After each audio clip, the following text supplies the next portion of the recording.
Alors, mon intervention va être axée sur deux aspects.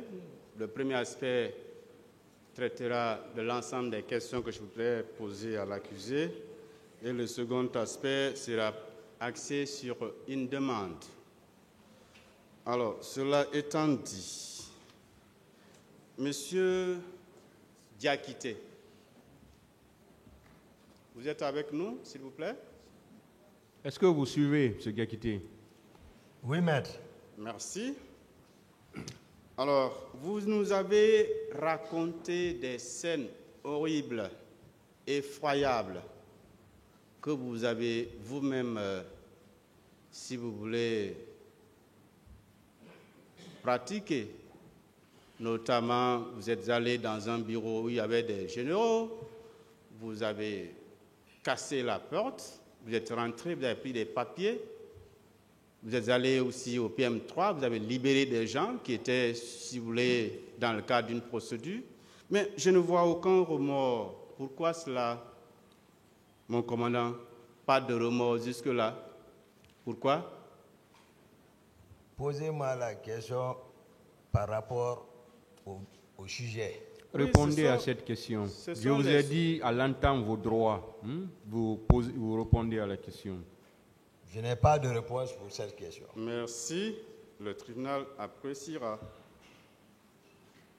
Vous avez affirmé le 19 de ce mois, le jour de votre interrogatoire, que c'est mieux qu'on dise la vérité ici, pour que ceux qui doivent rentrer à la maison puissent rentrer et ceux qui doivent rester puissent rester. Je n'avais pas compris cette image de votre déclaration. Que vouliez-vous nous dire par là?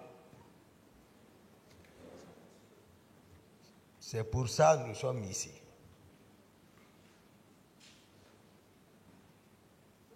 Ah, je n'ai pas compris la réponse. Vous dites que je disais la fois dernière que tout le monde n'a qu'à s'efforcer à ce que la vérité soit dite à la cour, afin que ceux qui ne sont pas coupables puissent rejoindre leur domicile et ceux qui sont coupables soient retenus. J'ai dit c'est la raison de notre présence ici, pour dire cette vérité. D'accord. Oui. Et le cas du colonel Blaise Goumou, qu'en savez-vous par rapport aux événements? J'ai déjà parlé. Je n'avais pas compris. Du colonel Blaise Goumou. J'ai parlé de lui. Ce que je savais par rapport à son rôle. Justement. Par rapport à Kalea. Je crois que j'ai amplement parlé du colonel Blaise par rapport à l'affaire de Kalea. Par rapport aux autres, j'ai dit que je ne l'ai pas vu au stade. Donc, il n'a posé aucun acte pour les événements du 28, mais vous avez des informations par rapport au recrutement à Kalea. Merci pour cette réponse. Ce que je suis en train de vous dire, ça c'est les réalités du terrain. C'était son rôle. D'accord. Par rapport au ministre de Kalea. D'accord. Voilà. Merci. C'est très clair. Alors, pour Kalea, qu'est-ce que vous reprochez surtout à mon client, colonel Blaise Goumou, particulièrement? Je crois avoir répondu ça là ici. J'ai détaillé. Si j'avais compris, je n'allais pas poser la question, mon commandant. J'ai déjà répondu à cette question. Donc, pour Kalea, vous avez répondu à la question. C'est ça? Oui. D'accord. Alors, est-ce que vous savez que après le recrutement, on avait reparti les nouvelles recrues dans différents camps? C'est vous qui le dites, sinon le camp, c'est devant tout le monde, le camp a été démantelé par le général Sekouba.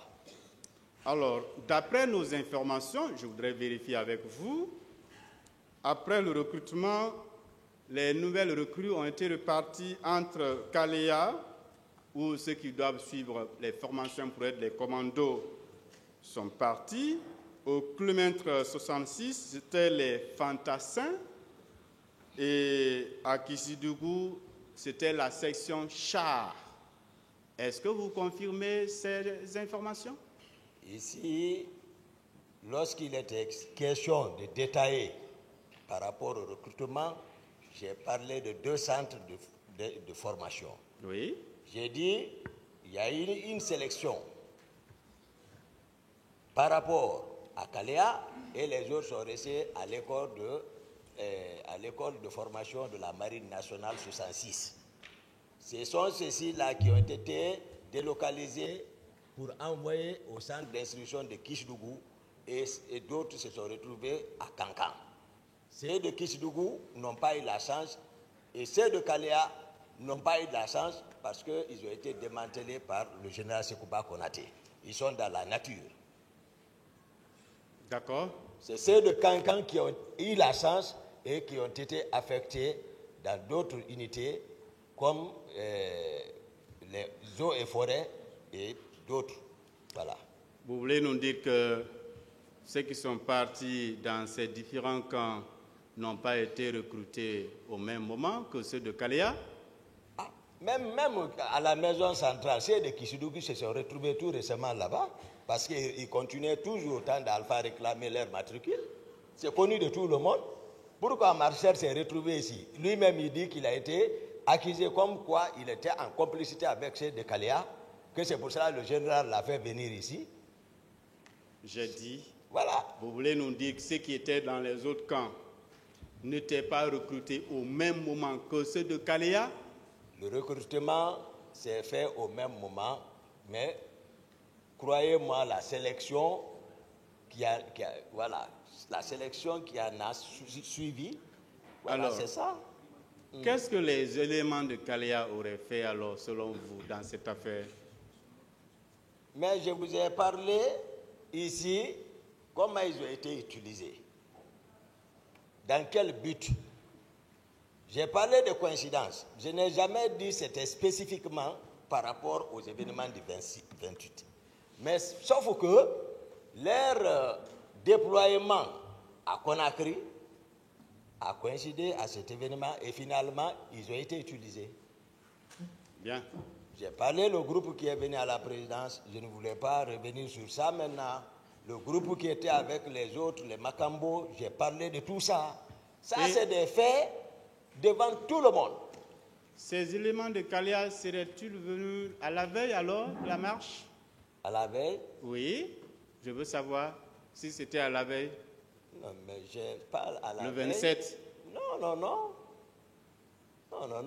J'ai dit ici qu'ils ont été, depuis avant notre départ sur l'abbé, je ne me souviens pas, 25 ou combien, mais il y a un groupe qu'ils ont fait venir et faire habiter là-bas, et que je suis venu demander quels sont ceux-ci. Il me dit non, c'est le président qui les a envoyés.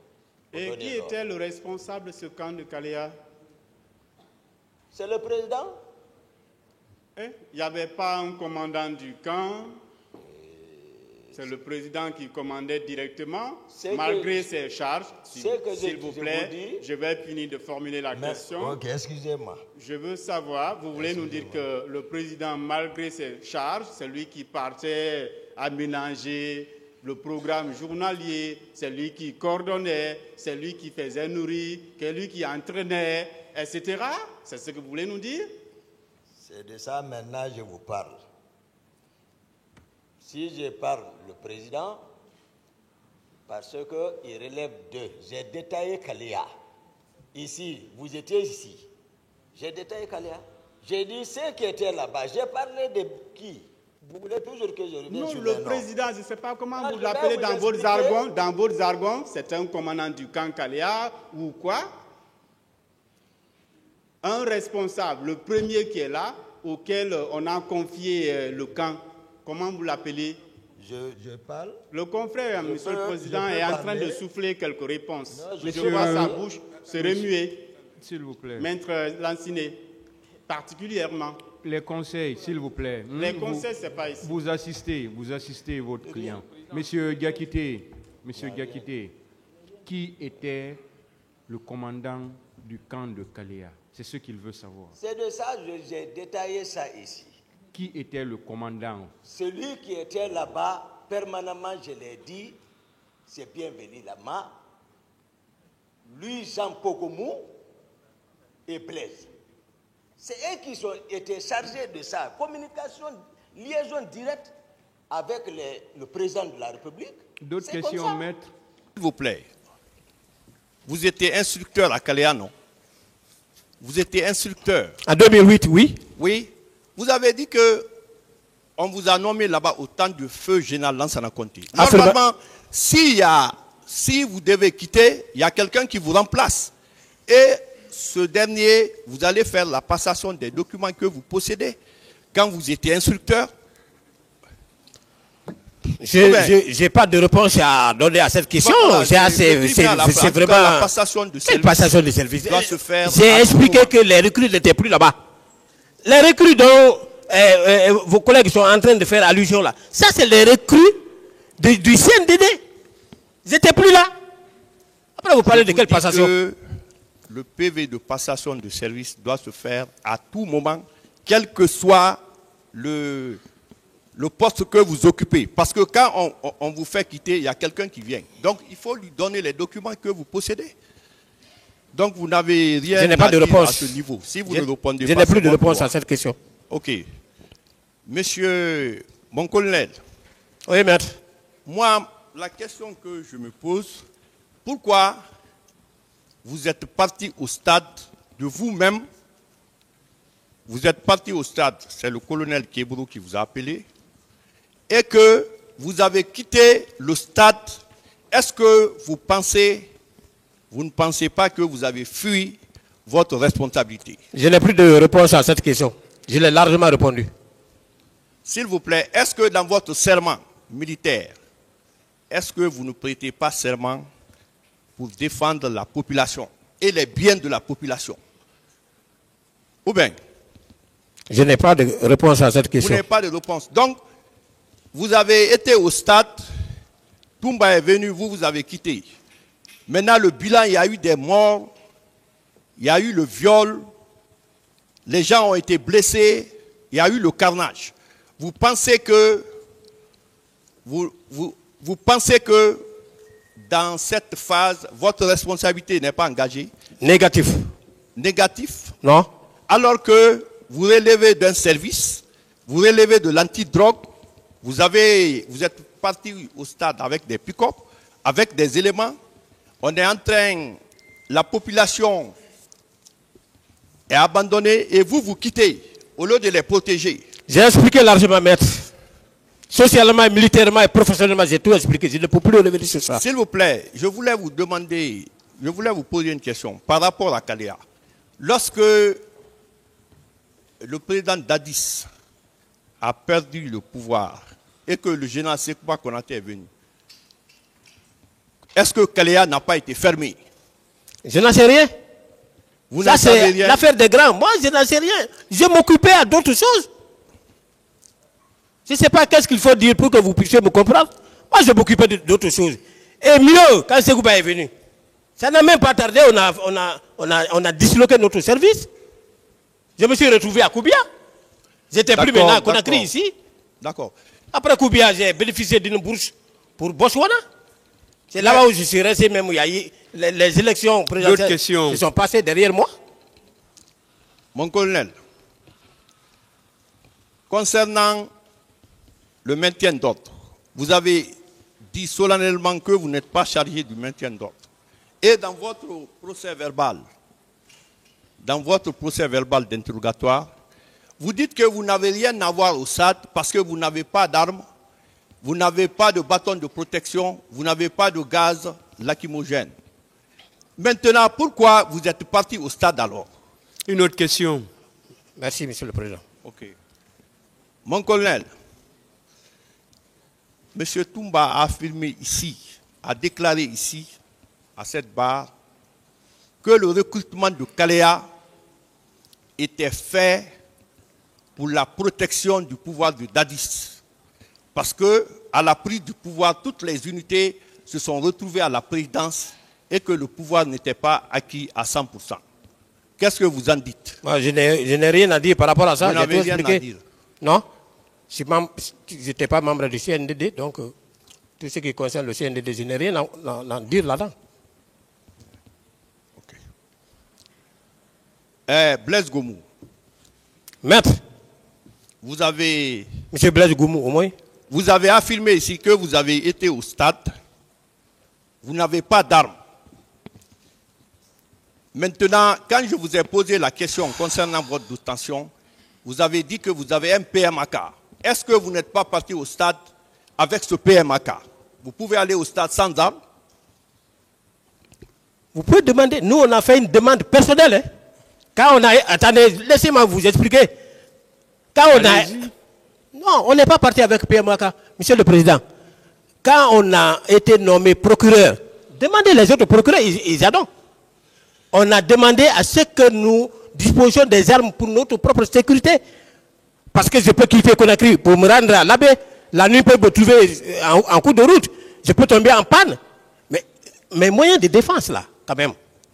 Oui, voilà. Mais... Ça a été ordonné, tout le monde a ça. S'il vous plaît, vous n'avez pas reconnu que vous avez été au stade avec une arme. C'est pourquoi le PMAK, qui fait partie de votre dotation, si vous partez au stade avec ce PMAK, c'est une arme qui peut tuer. Ou bien je n'ai pas de réponse à cette question parce que je vous ai jamais dit que je suis allé avec un PMAK. Je vous remercie, Monsieur le Président. Quand quelqu'un parle, il faut écouter.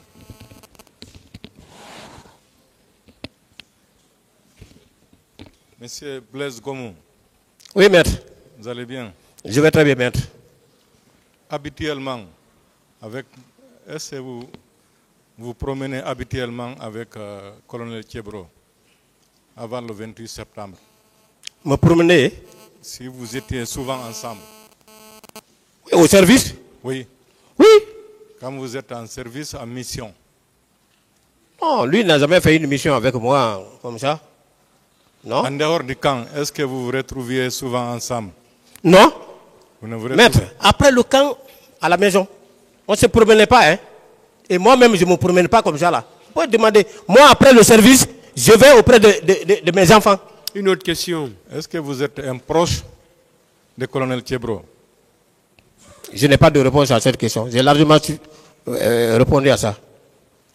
Le 28 septembre 2009, lorsque le colonel Thiebro accompagnait les leaders à la clinique, pourquoi vous n'étiez pas avec lui?